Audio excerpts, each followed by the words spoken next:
आज हम बायोलॉजी पढ़ेंगे, जिसमें हम बायोलॉजी का इंट्रोडक्शन देखेंगे। तो सबसे पहले हम ये कुछ महत्वपूर्ण इम्पोर्टेंस टॉपिक देखते हैं जो हमें याद करने होंगे। जीव विज्ञान शब्द का प्रयोग सबसे पहले लेमार्क तथा ट्रेविरेनस नामक वैज्ञानिक ने 1802 ईस्वी में किया। जीव विज्ञान का क्या था कि जीव विज्ञान जो शब्द था उसका प्रयोग सबसे पहले जो वैज्ञानिक थे लेमार्क तथा ट्रेविरेनस, जिन्होंने 1802 ईस्वी में किया था। इसमें जीवित अर्थात पौधों का अध्ययन, जंतुओं का अध्ययन होता है। जंतुओं के अध्ययन को जंतु विज्ञान एवं पौधों के अध्ययन को वनस्पति विज्ञान कहते हैं। इसमें क्या है, जीव विज्ञान में जंतु और पौधे दोनों आते हैं। तो इसमें क्या है कि जैसे जंतुओं का यदि अध्ययन किया जाता है तो जंतु विज्ञान, और यदि पौधों का अध्ययन किया जाता है तो वनस्पति विज्ञान या बॉटनी। जंतु विज्ञान के जो जनक थे वो अरस्तु, और वनस्पति विज्ञान के जनक थियोफ्रेस्टस कहते हैं। थियोफ्रेस्टस को वनस्पति विज्ञान का जनक कहा जाता है, फादर्स ऑफ बॉटनी। सजीवों के निम्नलिखित लक्षण। अब हम देखेंगे जो सजीवों में लक्षण होते हैं वो कौन कौन से होते हैं। जैसे जीवन चक्र जैसे जितने भी सजीव होंगे तो जैसे पहले उनका जन्म होगा, फिर धीरे धीरे बड़े होंगे, फिर धीरे धीरे ग्रोथ करते हुए मृत्यु को प्राप्त होते हैं। तो इसे एक जीवन चक्र कहते हैं, शुरुआत से और अंतिम समय तक। दूसरा है जीव द्रव्य का पाया जाना। जीवों का शरीर कोशिकाओं का बना होना। जो जीवों का शरीर होता है वो कोशिकाओं का बना होता है। मेटाबॉलिज्म, श्वसन, इसमें श्वसन होता है, पोषण की आवश्यकता रहती है, वृद्धि होती है, गति, रिप्रोडक्शन और एक्सक्रीशन, संवेदनशीलता तथा अनुकूलता। अब हम पौधों और जंतुओं में अंतर देखेंगे कि पौधों और जंतुओं में क्या अंतर होता है। Difference between plants and animals. तो प्लांट्स और जंतु, पौधों में वृद्धि विशेष स्थानों पर विशेष कोशिकाओं से होती है। पौधे जो होते हैं उनमें जो वृद्धि होती है विशेष स्थानों पर होती है, मतलब अर्थात पूरे पौधे में न होकर किसी विशेष स्थान पर और विशेष कोशिकाओं के द्वारा होती है। लेकिन जंतुओं में वृद्धि सब स्थानों पर होती है, अर्थात पूरे शरीर में होती है। पौधों में जो कोशिका भित्ति होती है वो सेलुलोज की बनी होती है, और एनिमल में कोशिका भित्ति एब्सेंट होती है। हमें क्या है, अपवाद जरूर देखने हैं जो याद रखने हैं ताकि जो क्वेश्चन में आते हैं। अधिकांश पौधों में पर्णहरिम अर्थात क्लोरोफिल, कवक जो होता है उसे छोड़कर हर प्रकार के पौधे में क्लोरोफिल प्रेजेंट रहता है। क्लोरोफिल जंतुओं में नहीं पाया जाता। क्लोरोफिल का कार्य होता है पौधों में भोजन बनाना, सूर्य के प्रकाश में भोजन बनाना अर्थात प्रकाश संश्लेषण करना। अधिकांश पादप कोशिकाओं में तारकाय अर्थात सेंट्रोसोम नहीं होता। यह कोशिका विभाजन में विशेष कार्य करता है। सेंट्रोसोम प्लांट में नहीं होता। सेंट्रोसोम जंतुओं में होता है जो कोशिका विभाजन का कार्य करता है। पूर्ण विकसित पादप कोशिका में एक बड़ी रसधानी होती है। जो पूरा पौधा होता है उसमें वैक्यूल्स पाए जाते हैं, जिसके कारण पौधों उसमें आसानी से जल प्राप्त कर सकें। लेकिन वैक्यूल्स जो होते हैं जंतु कोशिकाओं में एब्सेंट होते हैं। अब हम देखेंगे जीवधारियों का वर्गीकरण, classification of living organism. R.H. Whittaker जो थे उन्होंने 1969 द्वारा प्रस्तुत किया वर्गीकरण सबसे अधिक मान्य है। जैसे इस वर्गीकरण तो दूसरा जो दिया था कॉर्लिनियस ने, तीसरा अर्नेस्ट हीकल ने, चौथा कॉपलैंड ने दिया था। तो इन सब में पांचवा R.H. विटकर ने दिया, जो यही सबसे ज़्यादा प्रचलित है। इन्होंने जीवधारियों को 5 जगतों अर्थात 5 किंगडम में डिवाइड किया। नंबर 1 मोनेरा, प्रोटिस्टा, कवक, प्लांटी और एनिमेलिया। तो हमें ऐसे याद रखेंगे, मोनेरा MPK, मोनेरा, प्रोटिस्टा, कवक, प्लांटी और एनिमेलिया।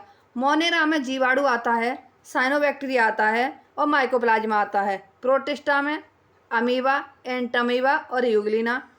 कवक में ईस्ट और राइजोपस। प्लांटी, शैवाल, फर्न और मॉस। एनिमेलिया में सभी बहुकोषीय जीव जंतु आते हैं। अब प्लांट किंगडम देखेंगे। पुरानी पद्धति के अनुसार पादप जगत का वर्गीकरण निम्नलिखित प्रकार से किया गया तो सबसे पहले सब किंगडम क्रिप्टोगेमिया। क्रिप्टोगेमिया को 3 डिवीजन में डिवाइड किया गया था, थैलोफाइटा, ब्रायोफाइटा और टेरिडोफाइटा।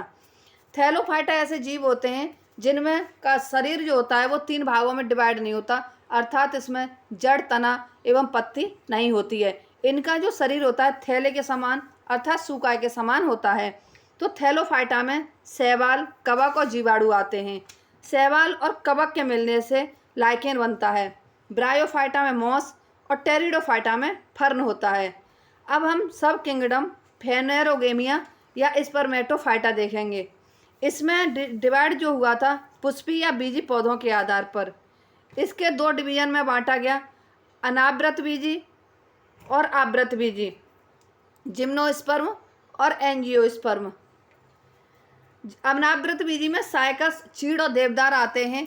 इनका जो बीज होता है वो किसी कवर के द्वारा ढका नहीं होता है, अर्थात इसे नग्न बीजी या अनावृत बीजी कहते हैं। और आवृत बीजी, इसका सब डिवीजन देखेंगे हम, एक बीजपत्री मोनोकोटिलिडीन और द्विबीजपत्री डाइकोटिलिडीन। अब इसका एग्जाम्पल देखेंगे, गेहूँ, गन्ना, मक्का, चावल। अब एक बीजपत्री का मतलब ऐसा होता है कि जैसे भी कोई भी हम बीज लेंगे और अगर उसको 2 बराबर भाग हो जाते हैं तो वो द्विबीजपत्री है, और अगर 2 बराबर भाग नहीं होते हैं तो वो एक बीजपत्री है। जैसे आप कभी गेहूं का दाना लेके देखो, उसके कभी भी 2 बराबर भाग नहीं होते, गन्ने के भी नहीं होते, मक्का चावल के भी नहीं होते, तो ये एक बीजपत्री के अंतर्गत आएगा। अब हम द्विबीजपत्री में देखेंगे। द्विबीजपत्री में सूरजमुखी, कद्दू, मटर, चना, जितनी भी दालें होती हैं वो भी द्विबीजपत्री में आती हैं। अब जैसे कद्दू का बीज लो, मटर या चना का लो, तो उसका बीज जो होता है उसके 2 बराबर भाग हो जाते हैं, तो ऐसे बीज द्विबीजपत्री बीज कहलाते हैं। अब देखेंगे वर्गीकरण की इस पद्धति में अनुसार पौधों का वर्गीकरण निम्नलिखित प्रकार से किया जाता है। Division first Thallophyta, division second bryophyta और टेरिडोफाइटा। इसका चौथा डिवीजन है स्पर्मेटोफाइटा।